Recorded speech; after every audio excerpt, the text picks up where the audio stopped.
6:45 a.m. This is the Sri Lanka Broadcasting Corporation.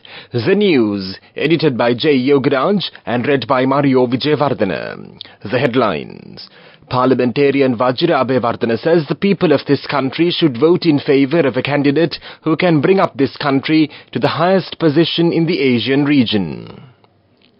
Applications open for the 2024-25 Presidential Scholarship Programme. 3 arrested with ice worth 100 million rupees during an STF raid.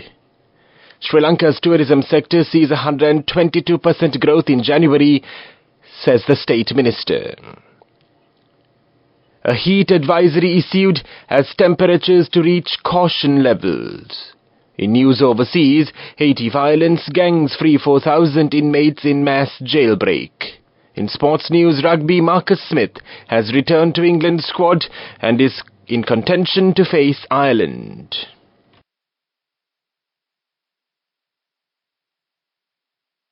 Parliamentarian Vajira Abeyewardena says the people of this country should vote in favour of a candidate who can bring up this country to the highest position in the Asian region. The people should think twice and vote in this upcoming presidential election, he added. A candidate who has vast experience in administration, leadership, economy and public interest should be elected. The parliamentarian made these remarks at a media conference held in Colombo yesterday. 3 persons were arrested with a stock of narcotics by the Police Special Task Force, the STF, during a raid carried out in Kiribathgoda and Katunayaka. Accordingly, 9 kilos of crystal meth or ice with an estimated street value of around 100 million rupees were seized. According to the police, a male suspect was arrested in the Kiribathgoda area after a stock of 5 kilos of ice was found hidden in chocolate wrappers upon inspection of a luxury vehicle. Upon questioning this suspect, the police uncovered that the said drug racket is being run by 2 notorious underworld figures known as Nandasena and Nipuna, who are currently in Dubai. The police also obtained details on 2 houses in the Ganemulla and Wattala areas allegedly belonging to one of the drug kingpins.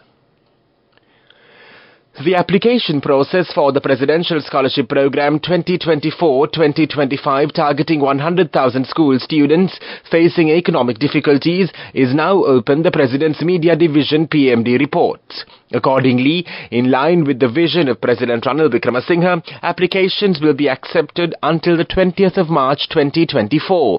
To apply, the interested candidates can access the application form, instructions and all the relevant information in Sinhala, Tamil and English through the official Facebook page of the President's Fund at www.facebook.com/president.fund and the official website www.presidentsfund.gov.lk, and are required to submit their completed applications to their respective school principals before the deadline. The Ministry of Education has issued a special circular to the zonal and provincial education offices and all the principals of the government schools across the island regarding the selection process. Each school's principal will head a committee responsible for selecting eligible students with oversight from regional and provincial education authorities. The selection criteria outlined in the circular must be strictly adhered to, ensuring transparency throughout the process. This news broadcast comes to you from the Sri Lanka Broadcasting Corporation. State Minister Ranjit Siambalapitiya yesterday on the 3rd of March said the country's external sector performance has seen a marked improvement year-on-year, with tourism fetching $342 million in January 2024, an impressive 122% jump from last year. Speaking in Ruanvalla, his home constituency, the Minister of State for Finance Ranjit Siambalapitiya was delving into the Central Bank of Sri Lanka's external sector indicators issued midweek. Siambalapitiya said the bank figures show that receipts from tourism had fetched $342 million, which is a 122% growth in January 2024 year-on-year. The inward remittances from Sri Lankan expats in January 2024 had grown by 5% to $488 million, up from $467 million in January 2023. The Sri Lankan rupee, which had seen a massive slump during the unprecedented economic crisis, had appreciated by 14.6% in January of this year. year. The foreign reserves had increased to $4.5 billion in January, up 114% from $2.1 billion in January 2023.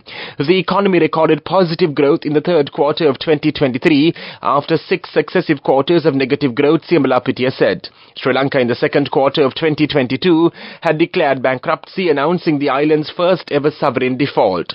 Negotiations with the IMF for a bailout began almost immediately, and the first tranche of the $2.9 billion facility was released in March 2023. The head of the Dawoodi Bohra community in Sri Lanka, Dr. Syedna Mufaddal Saifuddin, met with President Ranil Wickremesinghe at the President's house last evening.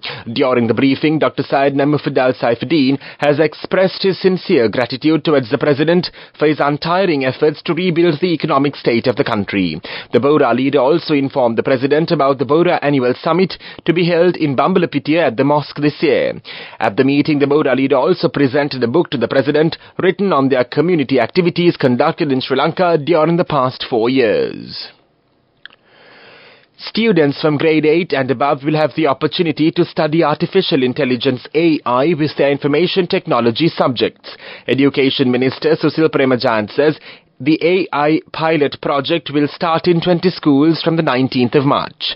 He points out that teachers are being trained for this task and it will be implemented throughout the country next year.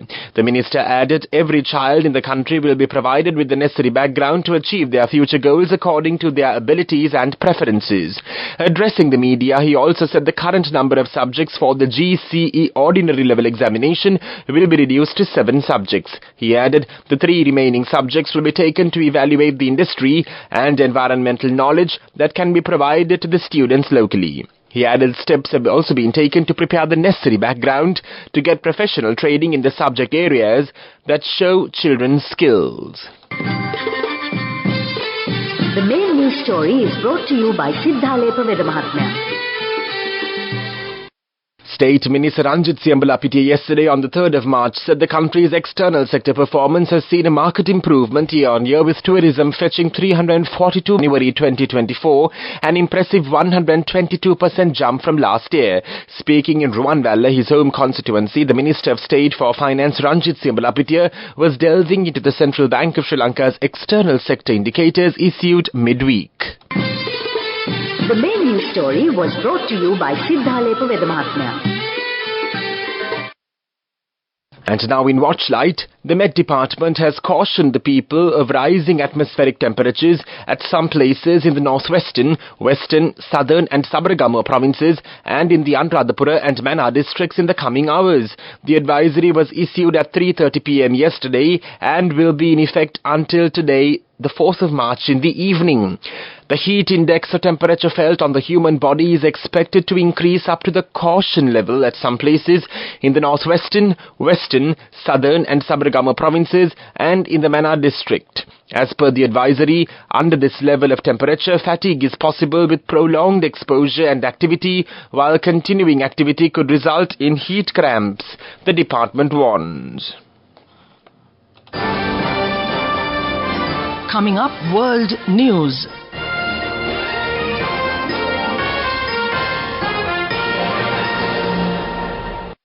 In world news headlines now, the Israel-Gaza war, Kamala Harris urges more aid for starving Gazans. Haiti violence gangs free 4,000 inmates in mass jailbreak.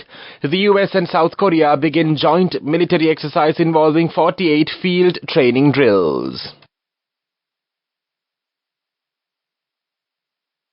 US Vice President Kamala Harris says people in Gaza are starving and has urged Israel to significantly increase the flow of aid there. She said there must be an immediate ceasefire for at least the next 6 weeks, which would get the Israeli hostages out. Earlier, Israel did not attend truce talks in Egypt, saying Hamas was not giving a list of hostages still alive. Armed gangs have stormed the main prison in Haiti's capital Port-au-Prince, releasing many inmates. The vast majority of about 4,000 men held there have now escaped, a local journalist has told the BBC News. Among those detained were gang members charged in connection with the 2021 killing of President Jovenel Moise. The United States and South Korea have started their regular joint military exercise stimulating emergencies on the Korean peninsula. Known as the Freedom Shield, the exercise began in South Korea on Monday and will continue for 11 days through the 14th of March. The program is scheduled to involve 48 field training drills, roughly twice the number of those conducted in the spring of last year. And now the main points of the World News segment once again. Israel-Gaza war, Kamala Harris urges more aid for starving Gazans. Haiti violence, gangs free 4,000 inmates in mass jailbreak. The US and South Korea begin joint military exercise involving 48 field training drills. That was World News. Development News. Sri Lanka has signed an agreement for the development of hybrid renewable energy systems on 3 islands off Jaffna recently. The Minister of Power and Energy, Kanchana Wijayasekara, stated that under a full financial grant of $10.995 million extended by the Government of India, the islands of Delft, Anilativu and Nainativu will receive the hybrid renewable energy systems by March 2025. Under the project, 530 kilowatts of wind power, 1,700 kilowatts of solar power, 2,400 kilowatt hours of battery power and 2,500 kilowatts of standby diesel power systems are planned to be constructed at the 3 islands by India-based Solar Clean Energy, according to the minister. Moving on with sports news. In rugby news, Marcus Smith has returned to England's squad and is in contention to face Ireland in the Six Nations on Saturday. Harlequins fly half Smith, 25, is yet to feature in the tournament due to a calf injury.